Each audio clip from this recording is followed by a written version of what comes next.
그리스도는 교회의 머리가 되시며 교회는 그리스도의 몸이라고 하는 이 말은 교회의 주인이 주님이시다. 교회의 주인은 주님이시고 성도들은 주님의 다스림을 복종하게 될 때에 성도의 성도됨, 교회의 교회됨을 보여줄 수 있을 뿐만 아니라 그 교회는 건강하고 아름다운 공동체로 세워질 수 있는 것입니다. 또한 교회는 그리스도의 핏값으로 세우셨다. 그리스도의 희생을 통해서 세워진 교회는 세상의 그 어떤 기관보다도 가장 가치 있는 기관으로 생명의 복음을 전해서 지옥에 떨어질 영혼들을 살리며 주의 나라를 확장시키는 도구로 쓰임을 받아야 될 사명이 있는 것입니다.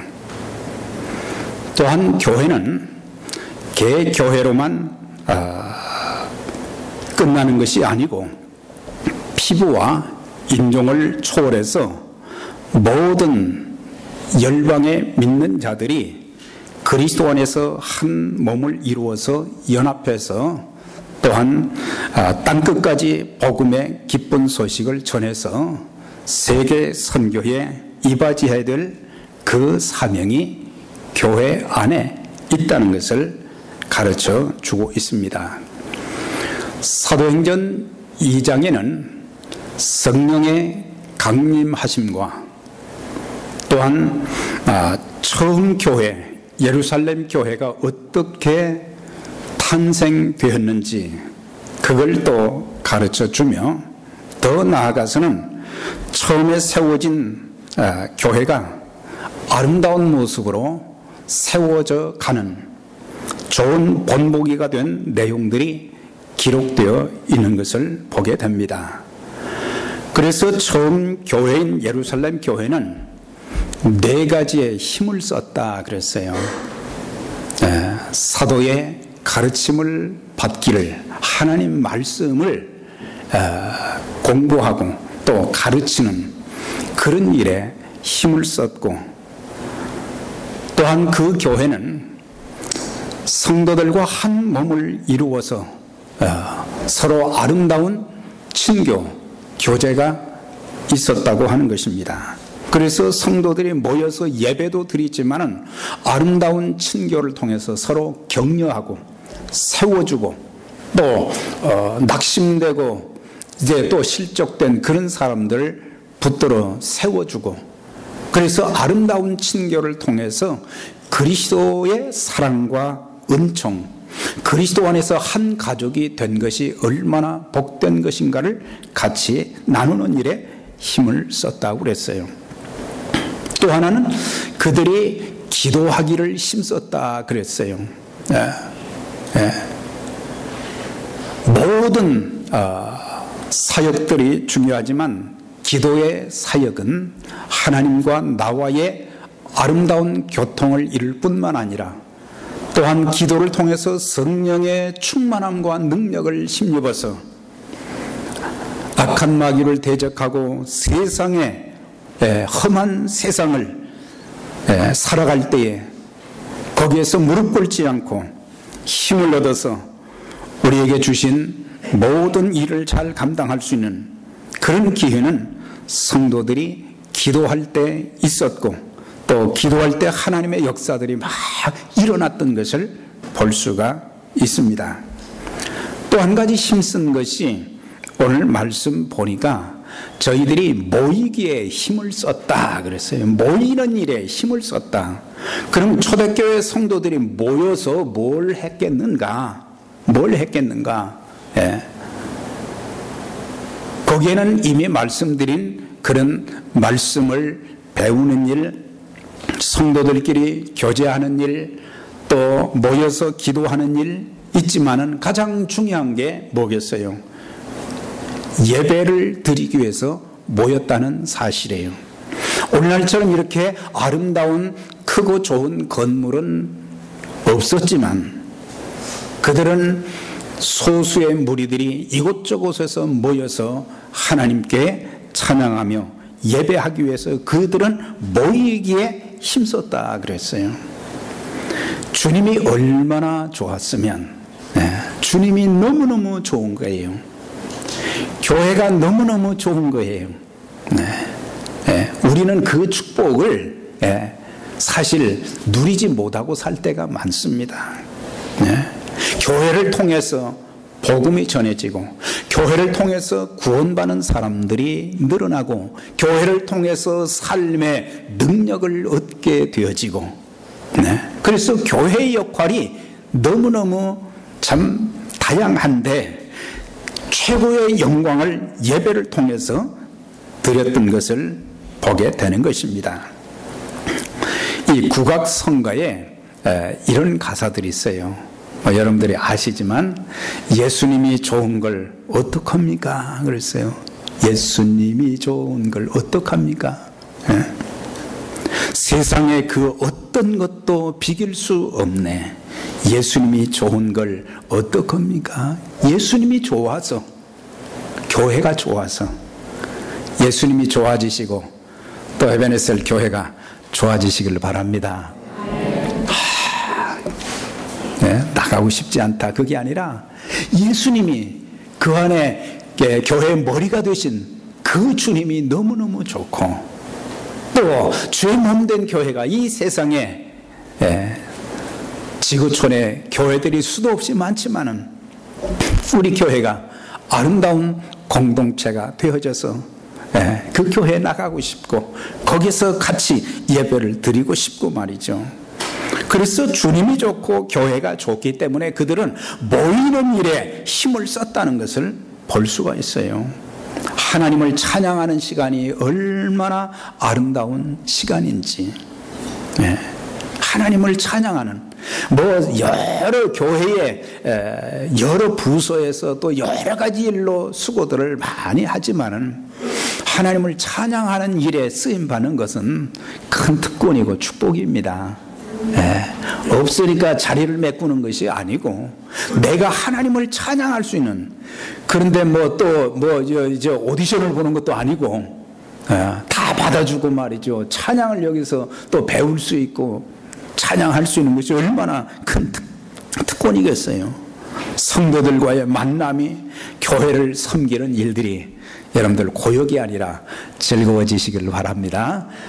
예배를 드리고 주님을 섬길 수 있다는 것, 하나님의 사랑에 비하면은 하늘을 두루마리 삼고 바다를 먹물 삼아도 그 크신 하나님의 사랑을 기억하면, 허물과 죄로 죽었던 나를 하나님이 이제 그리스도를 통해서 나를 살려주셨고 내 영혼을 구원시켜 주셨고 나로 하여금 지옥의 형벌을 대신에 놀라운 구원의 은총을 베풀어 주시고 자녀 삼아 주신 것, 이런 것들을 생각하면 너무너무 기쁜 거예요. 시편 84편에 보면요, 고라 자손의 시가 나와요. 우리가 시편 150편 중에 절반이 다윗의 시로 되어 있고 또 해만의 시도 있고 또 거기에 보면은 아삽의 시도 있고 고라 자손의 시도 있고 모세의 시도 있고 여러 시들이 많이 나오는데 시편 84편은 참 하나님 앞에 예배를 드리며 하나님을 만나기를 소원하는 그 사모함이 있는 아름다운 고백이 거기에 나와요. 만군의 여호와여, 주의 장막이 어찌 그리 사랑스러운지요. 내 영혼이 여호와의 궁경을 사모하여 쇠약하며 내 마음과 육체가 생존하시는 하나님께 부르짖나이다. 주의 집에 거하는 자가 복이 있나이다. 저희가 항상 주를 찬양하리이다. 주의 궁정에서 한 날이 다른 곳에서 첫날보다 나은즉 악인의 장막에 거함보다 내 하나님 성전 문지기로 있는 것이 좋사오니. 우리가 이 말씀을 상고할 때요, 고라 자손의 시다, 고라를 우리가 생각해 봐야 됩니다. 고라가 어떤 사람이었어요? 민수기서 16장과 민수기서에 있는 그 계속되어진 말씀 보면요, 고라는 모세와 아론을 대적했던 사람입니다. 또 레위 지파의 레위의 증손자였다 그랬어요. 야곱의 아들 중에 레위가 있었는데 그의 증손자가 되었고, 그 다음에 모세와 이렇게 인척관계였는데 사촌 형제라 그랬어요. 그렇게 가까웠는데 모세가 이제 백성들의 지도자가 되고 아론은 또 대제사장으로서의 그런 역할을 하는데 레위 지파를 통해서 이제 제사장들이 생기는데 이 고라가 직분에 욕심이 생겼어요. 네. 전부 모세와 아론을 통해서 모든 일들이 이루어지고 자기는 제사장직을 안 주는 거예요. 그러니까 기분이 나쁘니까 그 많은 출애굽한 사람들 중에 높은 자리에 있는 사람들 250명을 끌어들여서 힘을 모았어요. 그래가지고 대적을 한 거예요. 그런데 그게 하나님을 기쁘시게 하는 일이 못 되었어요. 하나님이 세우신 지도력을 대적했기 때문에 결국에 하나님께서 이제 고라를 말이죠, 어떻게 참 징계를 하셨느냐. 땅이 갈라졌다 그랬어요. 아마 지진으로 땅이 갈라졌는지 땅이 갈라져가지고 땅이 그냥 딱 삼켜버렸다 그랬어요. 그 다음에 고라를 따랐던 250명이 하늘에서 불이 내려와가지고 250명을 다 태웠다 그랬거든요. 그러니까 고라가 그렇게 제사장 직분을 왜 나한테 안 주느냐 따지고 대적하고 그러다가 하나님께 징계를 받은 거예요. 그런데 그의 후손들이 고라 자손들이에요. 그런데 민수기서 26장에 보면 고라 자손들은 그때 죽지 않았더라 그 말씀이 나와요. 그 아들들이 정신을 바짝 차렸던 것 같아요. 레위 자손으로서 하나님을 찬송하는 일이 성전 문지기로, 그래서 고라 자손들은요 두 가지 일에 종사했어요. 하나는 성전 문지기, 성전 문지기. 그 다음에 또 하나는 찬양대 일을 했어요. 제사장은 되지 못했지만 하나님을 찬양하는 일이 얼마나 귀하고 아름다운데, 그래서 시편 이 기자 고라 자손의 시 중에 만군의 여호와여 주의 장막이 어찌 그리 아름다운지요. 그때 당시 말이죠, 예루살렘 성전이 아니거든요. 건물이 아름답지도 않은데 왜 주의 장막이 어찌 그리 사랑스러운지요. 그것은 거기에 주님이 계시기 때문에, 하나님이 계시기 때문에, 법궤가 있는 곳이기 때문에, 하나님께서 임재하는 그곳이기 때문에 사랑스럽다는 거예요. 주님께서 우리를 보실 때 사랑스러워 하시는 것처럼 우리도 주님을 대할 때 사랑하는 그 마음, 그 사랑 때문에 우리가 헌신하고 봉사하고 수고하고 땀을 흘리고 그러는 거 아니겠어요? 그래서 우리가 주님을 섬기는 것이지 뭐 누구한테 이렇게 보이기 위해서가 아니죠. 우리가 주님을 찬양하는 거. 그래서 그의 조상 고라는 하나님의 심판을 받은 자였지만은 그의 후손들은, 그의 자녀들은 정신을 바짝 차리고 자기들의 본분을 따라서 성전 문지기로 있는 것이 좋다. 그러면서 내 영혼이 여호와의 궁정을 사모하여 쇠약하며 그랬어요. 그만큼 하나님의 전을 사모해서 하나님의 전에 가지 못하는 것 때문에 몸이 쇠약했다 그랬거든요. 주의 궁정에서 한 날이 다른 곳에서 첫날보다 나은즉 악인의 장막의 거함보다 내 하나님 성전 문지기로 있는 것이 좋습니다. 이런 것을 보면서 초대교회 성도들은 모이는 일에 힘썼다. 예배하는 일에 모이기를 힘쓰는 여러분들이 되시기를 바랍니다. 예배를 통해서 하나님을 만나고, 예배를 통해서 주의 음성을 듣고, 예배를 통해서 우리의 기도에 응답을 받고, 예배를 통해서 우리의 삶에 인도하심을 받기 때문에 그래서 예배가 그만큼 중요한 건데 사람들은 그렇지 못하다. 히브리서 10장에 있는 말씀 보면 24절 거기에 보면요, 서로 돌아보아 사랑과 선행을 격려하며 모이기를 패하는 어떤 사람들의 습관과 같이 하지 말고 오직 그날이 옴을 볼수록 더욱 모이는 일에 힘쓰라. 더욱 그리하라. 그 말씀이 있어요. 그러니까 마지막 시대가 되어질 때에 사람들이 어떤 습관을 가지고 있느냐, 모이기를 패한다 이거예요. 잘 안 모인다는 거예요. 우리가 70년대, 60년대, 70년대 때는 얼마나 모이기에 힘쓰는지 몰라요. 교회가 그렇게 멀어도 교통수단이 있는 것도 아니고 걸어가면서 말이죠, 그렇게 하나님을 예배하고 찬송하는 일이 그렇게 즐거웠는데 오늘날 우리는 자동차도 가지고 있고 삶의 조건이 많이 갖춰졌는데 오늘날 점점 모이지를 않아요. 주일 예배 딱 한 번 드리면 그 다음에는 안 모여요. 그러고도 어떻게 세상에서 승리하면서 사는지 참 궁금합니다만은, 그래서 사탄은 우는 사자처럼 삼킬 자를 두루 찾고 우리를 넘어뜨리려고 한단 말이죠. 마귀의 공격이 불화살이 끊임없이 우리에게 쏟아지는데 우리가 어떻게 마귀를 대적할 수 있겠어요? 싸워서 이길 수 있겠어요? 이 세상이 가면 갈수록 말이죠, 점점 더 악해져가는 시대가 되어져 가고 있어요. 사단은 말이죠, 사람들을 통해서 또 직접 우리에게 잘못된 생각을 심어주고 또 다른 사람들을 통해서 믿음 좋은 사람들을 자꾸 유혹해가지고 뱀이 아담과 하와를 미혹하듯이 믿음 좋은 사람들에게 잘못된 생각을 심어주고 그렇게 해서 점점 하나님께로부터 멀어지도록 만드는 그런 일을 하게 되는데, 우리가 예배를 통해서 힘을 얻지 않고 어떻게 승리할 수 있겠는가? 요즘 전 세계가 에볼라로 말이죠, 아주 그냥 들끓고 있어요. 서아프리카, 라이베리아, 시에라리온, 기니 이런 나라에서 이 에볼라가 시작이 되었다는 거예요.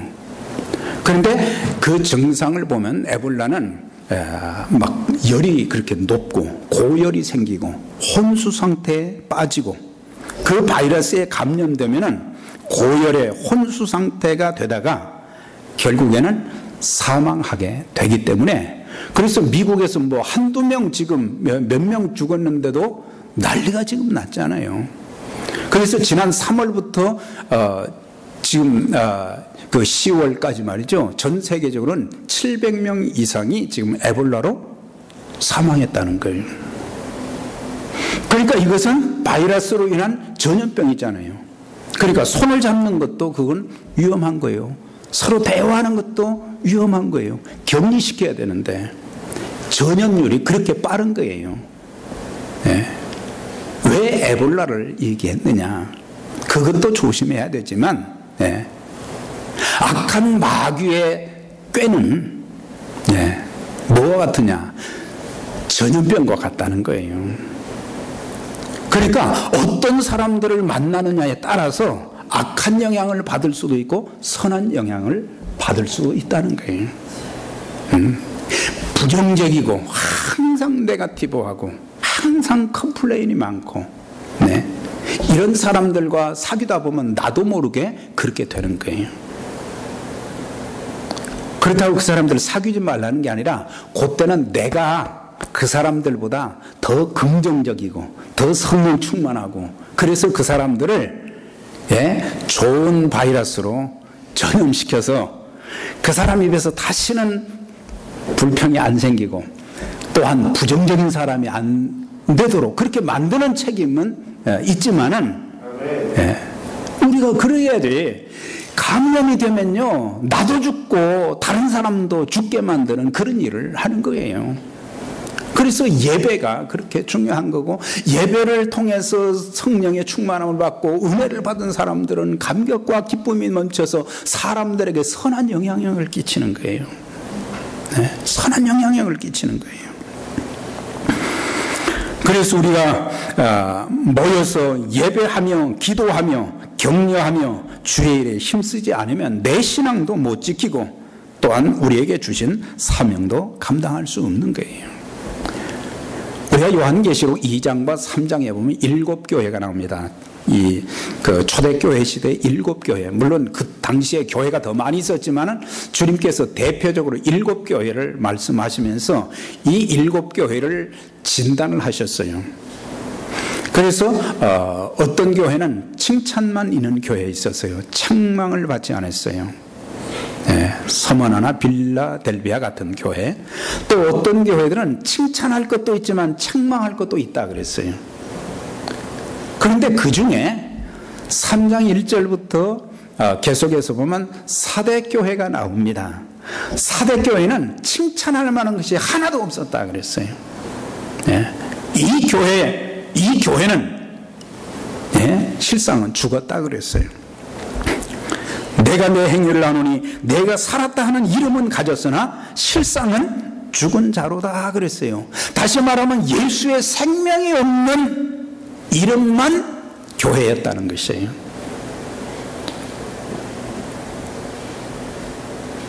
오늘날 목회자들 중에도, 오늘날 집사들 중에도 네, 직분은 있지만 예수의 생명이 그 안에 약동하지 않고 주님의 다스림을 받지 못하고 예배도 없고 기도도 없고 찬양도 없고 감사도 없고 섬김도 없고,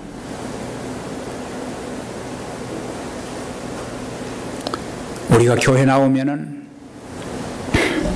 조금 있으면 침례도 받고 직분도 받습니다. 중요한 것은 예수의 생명이 약동하는 그런 신앙인들이 되어져야 되거든요. 하나님의 자녀 목사와 집사가 되었다고 우리는 큰 소리 치지 말고 생명력 있는 성도, 생명력 있는 직분자들이 되어져야 되는 거예요. 그래서 초대교회는 이 4가지 일에 그렇게 힘을 썼다 그랬거든요.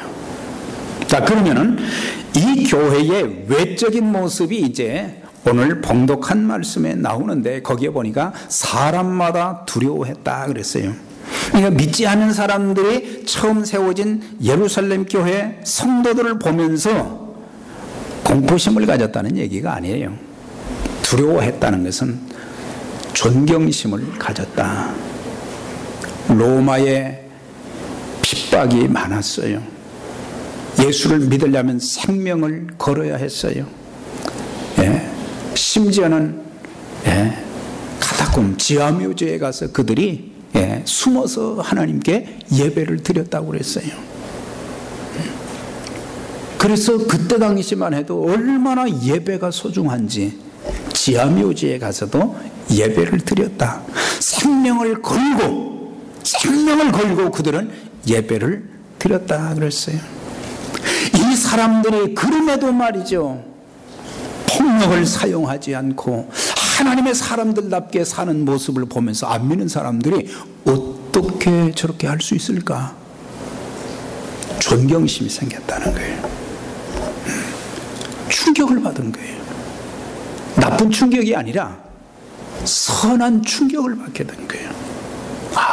어떻게 저렇게 할 수 있었는가? 성령님이 그들에게 그런 믿음을 주신 것, 능력을 주신 것 안 믿는 사람들이 모르지만은 오늘 이 시대에 선한 충격을 주는 그리스도인들이 별로 없다는 사실이에요.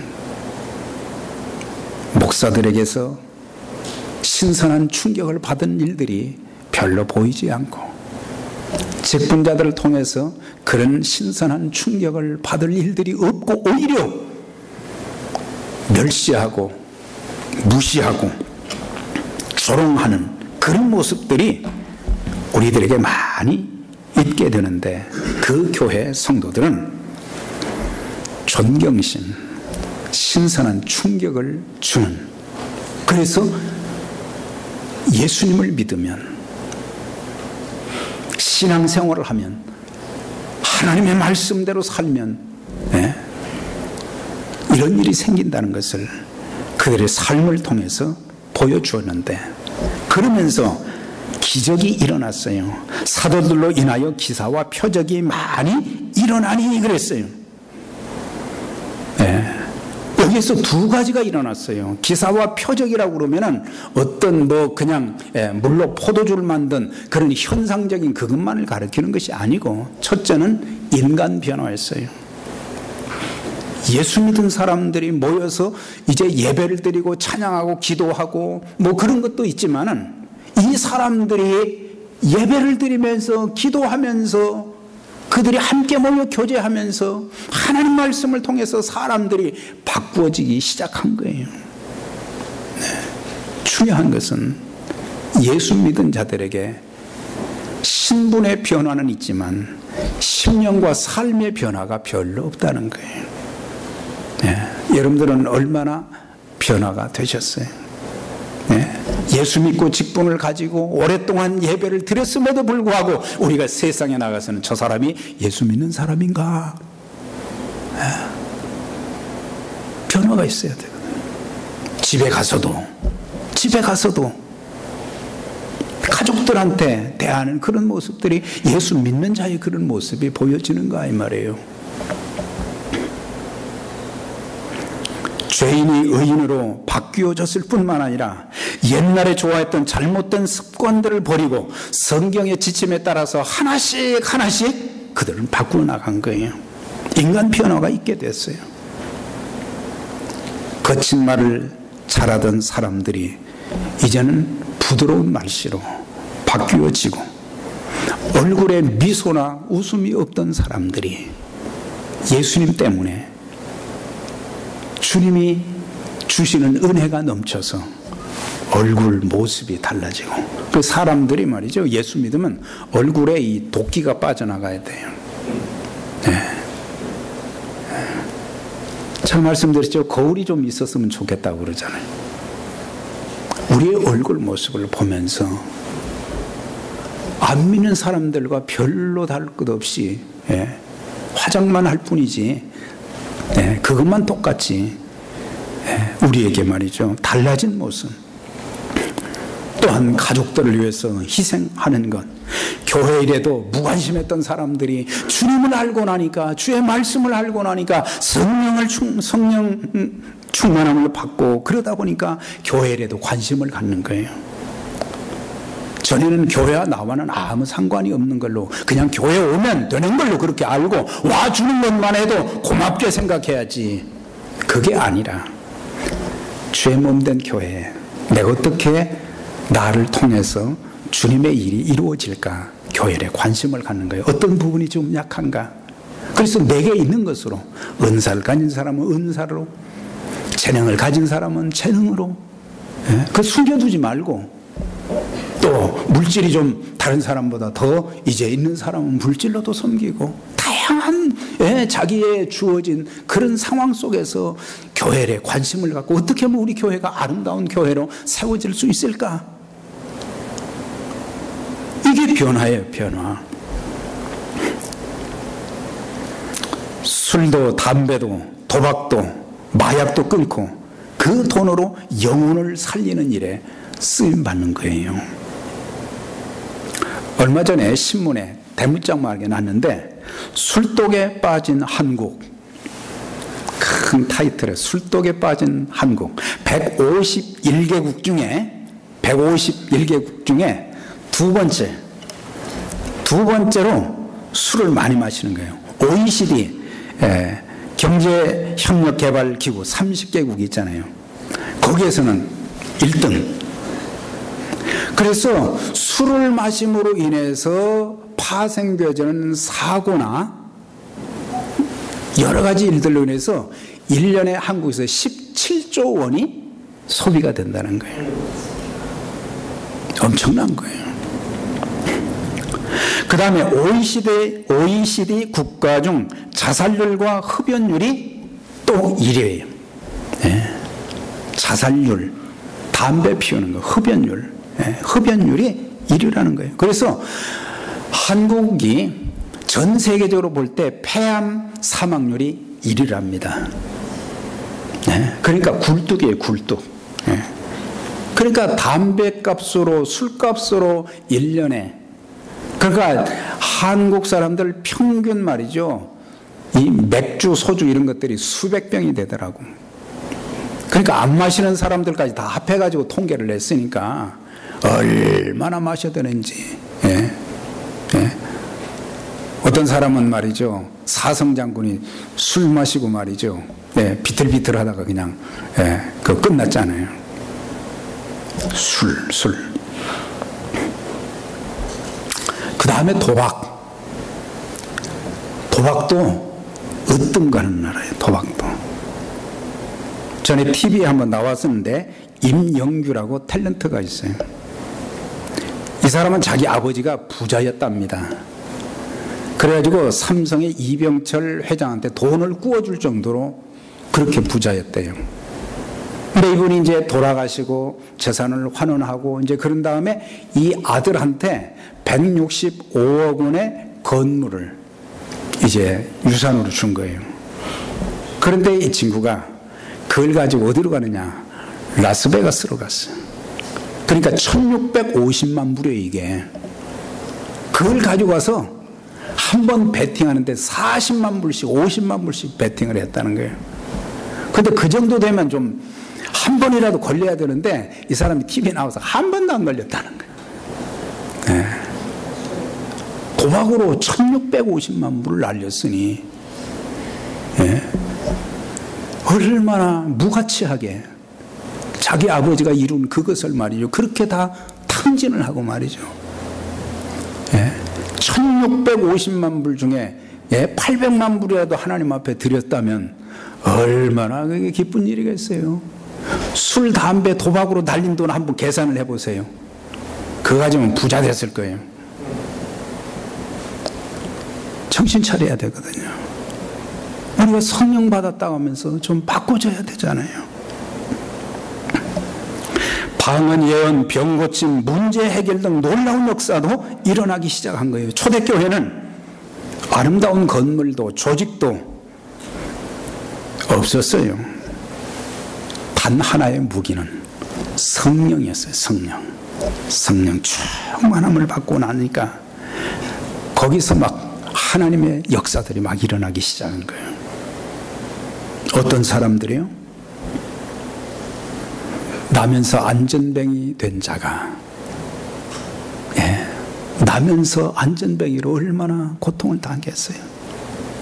이 사람이 성령 받은 베드로를 통해서 은과 금은 내게 없거니와 나사렛 예수의 이름으로 명하노니 일어나 걸어라. 그 다음 주 말씀이지만 안전뱅이가 일어났어요. 소경들이, 나면서 소경된 자들이 또한 눈이 뜨여지는 역사가 있었어요. 12회를 혈류증을 앓던 여인이 고침을 받았어요. 38년 된 병자도 고침을 받았어요. 하나님의 기적이, 우리가 사도행전을 지금 상고하지만 사실은 사도들의 행전이라기보다는 성령 행전이에요. 성령님이 역사하신, 성령님이 일하신 구원의 역사와 하나님의 기적이 일어난 역사들을 사도행전을 통해서 끊임없이 우리에게 전해주는 것은, 우리도 신앙생활하면서 성령 충만 받으면, 우리가 하나님께 기도하게 되면은, 하나님 말씀 전하게 되면은 성령님이 나와 함께 하시고 또 그 사람들에도 함께 하셔서 그 사람들의 인생이 바꿔지는 역사가 있게 되어지는데, 사도행전으로 끝나서는 안 되고 사도행전 29장이 우리 교회를 통해서도 있어지기를 주의 이름으로 축원합니다. 그래서 교회에 들어오는 자마다 삶이 바뀌고 미워하던 사람들이 변화되어서 화해하고 사랑하게 되어지고 귀신이 떠나가고, 이제는 이혼해야 되겠다, 그런 사람들이 그것을 이제 포기하게 되고, 방황하던 자녀들이 변화를 받아서 말이죠. 이제 학업에 충실하고 인생을 새롭게 또 목표를 세우고 학업에 충실하게 되어지고 아름다운 가정을 회복하는 그런 역사. 그 초대교회는 이렇게 존경심을 받는 신선한 충격도 있을 뿐만 아니라 인간 변화와 삶의 변화들이 막 일어났던 것을 볼 수가 있어요. 그 다음에 서로의 물건을 통용했다 그랬어요. 그러니까는 이제는 같이 이렇게 예배 드리고 또 같이 기도하고 같이 말씀 상고하고 교제하고 그러는 가운데 다른 사람들의 필요를 보는 눈이 열렸다는 거예요. 믿는 무리가 한 마음과 한 뜻이 되어 모든 물건을 서로 통용하고 제 재물을 조금이라도 제 것이라 하는 자가 하나도 없더라 그랬어요. 그 당시 그리스도인들은 모든 것이 다 주님의 것이라는 것을 깨닫게 되고 그래서 자기의 가진 것을 조금씩 나누기 시작했다는 것입니다. 이기적인 삶의 모습이 아니라 주님을 닮은 이타적인 모습으로 조금씩 바뀌어져 갔다는 거예요. 잠언 11장 24절입니다. 흩어 구제하여 더욱 부하게 되는 일이 있나니 과도 약겨도 가난하게 될 뿐이니라. 구제를 좋아하는 자는 풍족하여질 것이요 남을 윤택하게 하는 자는 윤택하여지리라. 초대교회는 이렇게 구제가 어려운 사람들 돌보는 일에 힘을 썼다는 것을 알 수가 있어요. 그런데 특별히 그리스도인들은 받는 자보다는 주는 자가 되어져야 돼요. 주님께서 하신 말씀을 사도 바울이 사도행전 20장에서 인용을 했어요. 주 예수께서 친히 말씀하신 바 주는 것이 받는 것보다 복이 있다 하심을 기억하여야 할지니라. 복음도 주고 우리의 삶의 소중한 부분들을 같이 나누는 주는 자가 받는 자보다 복이 있다 그랬어요. 자, 옆에 분들에게 평생 주는 자의 삶을 살아갑시다.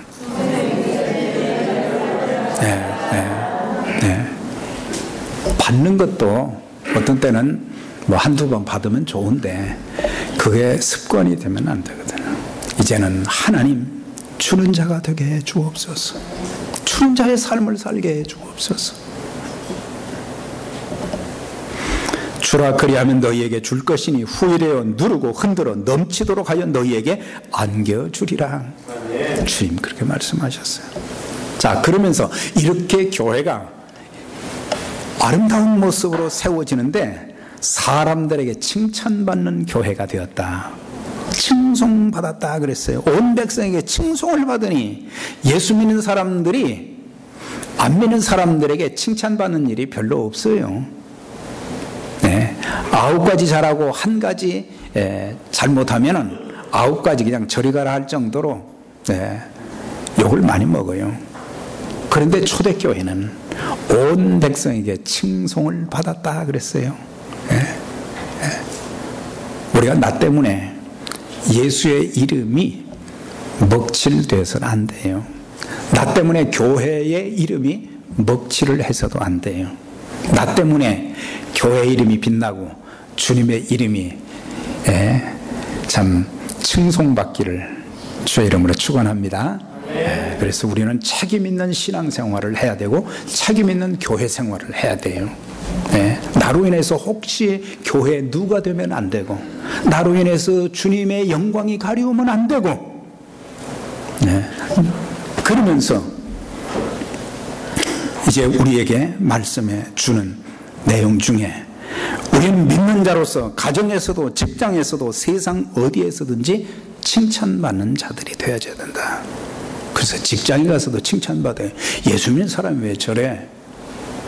직분자가 왜 저래? 그러지 말고 거기에서도 덕을 세우고 거기에서도 신임을 받고 어디 가든지 우리 신임 받아야 돼요.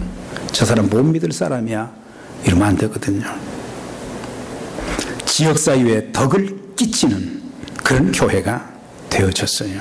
그래서 교회는 세상보다 나아져야 되고 세상을 이끄는 교회가 되어져야 되는데 오늘날 어떻게 된 건지 교회가 세상보다 못한 아주 부끄러운 모습들이 많이 지금 표출되어 가고 있는 거예요. 그게 바로 우리의 책임인데, 우리의 잘못인데 사람들은 그걸 부끄럽거나 수치스럽게 생각을 못 한다는 거예요. 사랑하는 여러분, 그렇게 되니까 날마다 구원받는 사람들을 더하게 하시니라. 하나님께서 더해 주셨다 그랬어요.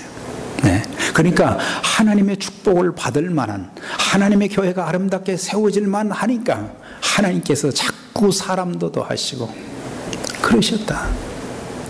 왜 우리 교회는, 왜 우리는 이렇게 하지 말고 내가 정말 하나님 앞에 합당한, 복을 받기에 합당한 신앙인인가, 그런 걸 생각하면서 마지막 시대에 이 지역사회에서 존경받는 교회로, 칭찬받는 교회로, 신뢰받는 교회로, 덕을 끼치는 교회로 복음을 담대하게 전하는 교회가 참 되어져야 되는데 그것은 우리를 통해서 우리가 해야 될 일인 것입니다. 그때 성령님이 역사하시고 그때 하나님께서 구원받는 사람들 더해 주시는 그런 역사, 이런 놀라운 구원의 은총과 삶의 축복과 변화와 아름다운 하나님의 기적들이 성령 받은 저와 여러분들을 통해서, 우리 교회를 통해서 일어나기를, 또 하나님 앞에 귀하게 쓰임받기를 주의 이름으로 축원합니다. 기도하겠습니다.